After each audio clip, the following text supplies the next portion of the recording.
မင်္ဂလာပါဦးအခုပေါ့နော်တမီးချစ်သူကကျွန်တော်သွားတော့မယ်ဆိုတော့ဘယ်လိုခံစားရလဲကိုလောတော့တယ်တော့စိတ်မကောင်းခြင်းတော့ရှိတာပေါ့ဒါနဲ့သူတို့ရဲ့ရှိရေးတွေနာခဲ့ကြတော့သူတို့ဂုံယူမိရပေါ့ကျန်တာတော့ဘာမှသူတို့ဟိုတမီးရောဘာတွေမှားလိုက်ချင်လဲသမီးကိုဘာမှမဆိုကိုယ့်ရဲ့ဟောကျွန်တော်တို့ကတော့တက်ကပြောလို့ဘာမှမတတ်နိုင်ဘူးဟုတ်လားကိုထင်းကြောင်းရမယ်ကိုလုပ်ငန်းတစ်ခုလုပ်တယ်ကိုကရင်ပေးဆက်ဟုတ်လားကိုလုပ်တကယ်လို့လုပ်ဆောင်ရမယ်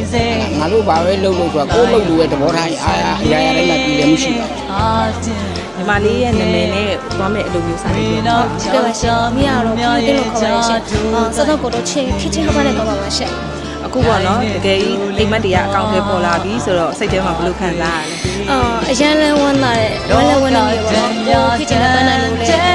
ရှေ့ဆက်သွားမယ်ဆိုပြီးတော့အရန်လန်းဝမ်းသာတယ်အခုမှလည်းကိုချဲရတဲ့တက်ကိုလည်းဆွဲခွာမယ်ဒါလေးပါဟိုဘယ်လိုပဲဆိုဒီဘာလို့လဲတကယ်ထောက်ပံ့နိုင်လို့ဆိုတော့အရန်ဝမ်းသာပြီပါရှင်ဒီသားစုရောဘာမှာခဲ့ကြလဲစာနေဆိုတဲ့တက်ကလေးဆိုအခုချိန်ကြီးပေါ့နော်အများကြီးပဲထောက်ပံ့ပေးခဲ့တဲ့အတွက်အများကြီးနဲ့ကျေးဇူးတင်ပါတယ်ပေါ့နော်ဒီထက်မကတင်းနေတယ်ပဲထားနိုင်ဒီကျိုးတော့မဖြစ်ရတဲ့အတွက်ကျန်တဲ့မှာလည်းနေပါလို့ဒီမလေးကဒီ KNK တင်တန်းကျောင်းကိုဒီတိုင်းစာပြရKNK တင်တန်းကျောင်းကိုပေါ့ဒီကတက်သွားတဲ့အမပေါ့နော်ဟိုရှေ့ကအမတွေကလည်းရောက်သွားတယ်ဆိုတော့အမတွေကဒီအခြေစီကကောင်းနေကျောင်းသားတွေအတွက်လည်းအရင် support တွေကောင်းနေတယ်နော်လောကန်းကကောင်းနေတယ်ခိုင်မာလည်းရှိတယ်အပြည့်ဝလည်းပြီးတယ်ဒါကြောင့်ညီမလေးဒီမှာပဲတက်ဆိုအဲ့ဒါနဲ့ဒီမှာလာတက်တာပါတင်တန်းတက်နေတဲ့အချိန်မှာရောအမှတ်တရအဖြစ်ဆုံးချိန်ရတဲ့အချိန်အမှတ်တရလို့ဖြစ်တဲ့အချိန်ကတော့ interview အောင်ပြီးတော့ COE ကြတဲ့အချိန်ပေါ့နော်အရင်ပြောခဲ့ရပါတယ်ရှင်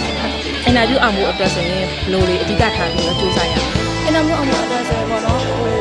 ကိုယုံကြည်မှုကြည့်ရမှာပေါ့နော်ငါဒါကိုလုပ်နိုင်ရမယ်ငါဒီလိုလုပ်ရင်တော့ဒီလိုဖြစ်ရမယ်ငါစူးစမ်းနိုင်ရမယ်ဆိုတော့အဓိကကိုယ့်ရဲ့စိတ်ပေါ့နော်စိတ်တက်ကိုလုံးဝမကြသွားပါနဲ့နော်စိတ်ကိုတည်တည်ငြိမ်ငြိမ်နဲ့ထား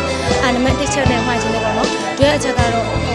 စာတွေပုံမှန်လုပ်စေခြင်းနဲ့ပေါ့နော်စာတွေကိုပုံမှန်လုပ်တော့လည်းကိုယ့်အတွက်စကားပြောတွေအတွက်လည်းကောင်းနေပေါ့နော်ဒါတွေပဲပြောချင်ပါတယ်ပါပါနော် agency အများကြီးရှိရတဲ့မှာ KNK ဘာကြောင့်ရွေးချယ်ခဲ့လဲ KNK ရဲ့လူ့ကမေးတဲ့လူသမားတွေအပေါ်မှာလည်းဟိုခိုင်မာနေပေါ့နော်ပြီးတော့တော်ဝင်မှုရှိတဲ့အတွက်ကြောင့် KNK ကိုချိန်တယ်လို့ဆိုတော့ဂျပန်ကိုသွားဖို့ပေါ့နော်တင်တန်းတက်တဲ့အချိန်ကနေပြီးတော့အခုထိဘယ်လောက်ကြာလဲတင်တန်းတက်ကနေအချိန်ပြီးအခုအချိန်ကိုတစ်နှစ်ခွဲလောက်တော့ကြာပါရဲ့ရှင်လက်ရှိပေါ့နော် KNK မှာတင်တန်းတက်နေတဲ့ကျောင်းသားတွေကိုဘာတွေပြောခဲ့ချင်လဲသူကဂျပန်လုံးကလောကဆိုတာပေါ့နော်ခက်ခဲတယ်ဆိုတော့ဒီအခက်ခဲတွေကိုမလျှော့ပဲနဲ့ပေါ့နော်ရှစ်ဆက်သွားပါလို့ဆရာသမားတွေရဲ့တင်ညာမှုတွေနဲ့လက်ညှိုးမှုတွေကိုလည်းနားထောင်ပြီးတော့ကိုယ့်ရဲ့စူးစမ်းမှုတွေလုံးဝလက်မလျှော့ပဲနဲ့ကိုယ်လိုချင်တဲ့ပန်းနိုင်ကိုကြောင်းအောင်သွားကြပါလို့ကျေးဇူးတင်ပါတယ်ကျေးဇူးတင်ပါတယ်